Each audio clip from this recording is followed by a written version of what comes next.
Hi all, ഇന്ന് നമുക്കത് ഈ ഒരു ഓർഗൻസ മെറ്റീരിയൽ യൂസ് ചെയ്തിട്ടുള്ളൊരു ഫ്രോക്കാണ് സ്റ്റിച്ച് ചെയ്തെടുക്കാനുള്ളത്. നമ്മളിത് അംബ്രല്ല കട്ടിലാണ് ചെയ്തിട്ടുള്ളത്. ലൈനിങ്ങിനായിട്ട് ക്രേപ്പാണ് യൂസ് ചെയ്തിട്ടുള്ളത്. സ്ലീവ് വന്നിട്ട് ഫുൾ സ്ലീവാണ് നമ്മൾ ചെയ്യുന്നത്. മുകളിൽ മാത്രം ഒരു പഫ് കൊടുക്കുന്നുണ്ട്. ഇത് ഈ ഒരു റെഫറൻസിലാണ് ചെയ്യാൻ പറഞ്ഞിട്ടുള്ളത്. വേറെ ഇതിൽ വർക്കൊന്നും നമ്മൾ ചെയ്യുന്നില്ല. ബോട്ടം നമ്മൾ ഇത് ഇങ്ങനെയാണ് മടക്കിയടിക്കുന്നത്. അംബ്രല്ല കുർത്തീസൊക്കെ വരുമ്പോൾ എങ്ങനെയാണ് പെർഫെക്റ്റ് സ്റ്റിച്ച് ചെയ്യുക എന്നുള്ളൊരു വീഡിയോ ഞാൻ അതിന് മുമ്പ് ചെയ്തിട്ടുണ്ട്.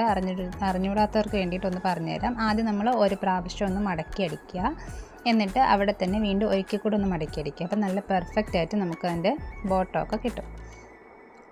അപ്പോൾ ഇതാണ് ഫൈനൽ ഔട്ട്ഫിറ്റ് വരുന്നത്. ഇഷ്ടപ്പെട്ട ലൈക്ക് ചെയ്യാനും കമൻറ്റ് ചെയ്യാനും സബ്സ്ക്രൈബ് ചെയ്യാനും മറക്കരുത്. നമ്മുടെ ഇൻസ്റ്റാഗ്രാം പേജിൽ ഒന്ന് ഫോളോ ചെയ്ത് സപ്പോർട്ട് ചെയ്യണേ. കൂട്ടത്തിൽ നമ്മളൊരു ഹെയർ ബാൻഡും കൂടെയൊക്കെ ചെയ്ത് കൊടുത്തിട്ടുണ്ട്. ഇഷ്ടപ്പെട്ട ലൈക്ക് ചെയ്യണേ. Okay, bye, thank U.